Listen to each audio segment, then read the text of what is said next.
আসসালামু আলাইকুম, সবাইকে ঈদ মোবারক, ঈদের শুভেচ্ছা। ইনশাআল্লাহ সবাই ভালোভাবে ঈদ পার করান। সামনে ঈদ, তাই ঈদের শুভেচ্ছা।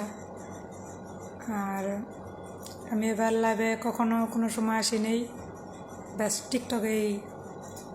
টিকটকের লাইভে যারা থাকে তারা দেখছেন।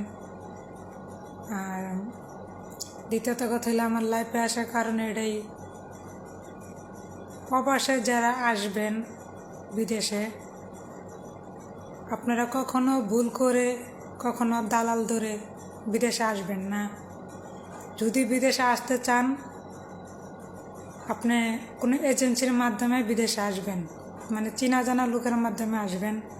অচেনা মানুষের সাথে কখনো প্রবাসে আসবেন না, তাহলে নিজের পায়ে নিজে কুড়াল মারবেন। সেটাই ঠিক আছে। সবাই ভালো।